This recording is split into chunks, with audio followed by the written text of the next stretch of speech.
Dengue বাড়ার জন্য মানুষের অসচেতনতাকে দায়ী করেছেন স্বাস্থ্য ও পরিবার কল্যাণ উপদেষ্টা নূরজাহান বেগম।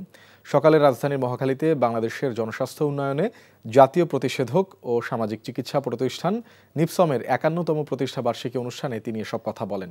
উপদেষ্টা বলেন, ছাদে বাগান বা বাড়ির আশেপাশে বিভিন্ন জায়গায় পানি থেকে এডিস মশার জন্ম নেয়। ডেঙ্গুর উপসর্গ পরিবর্তন হচ্ছে, তাই এ বিষয়ে বিদেশ থেকে গবেষক এনে এর সমাধানে সরকার কাজ করছে বলেও জানান তিনি। পাশাপাশি মশা নিধনেও অভিযান অব্যাহত থাকার কথাও জানান স্বাস্থ্য ও পরিবার কল্যাণ উপদেষ্টা। এটা তো সরকার বাড়িতে বাড়িতে গিয়ে করতে পারছে না। এখন যদি বল, আমি শুরুতেই বলেছিলাম যে আমাদের স্থানীয় যে সরকার, তার মশা মারার দায়িত্ব তার উপরে দেওয়া আছে। তারা এখন মনে হয় জোরে সোরে লেগেছে, তারাও চেষ্টা করছে।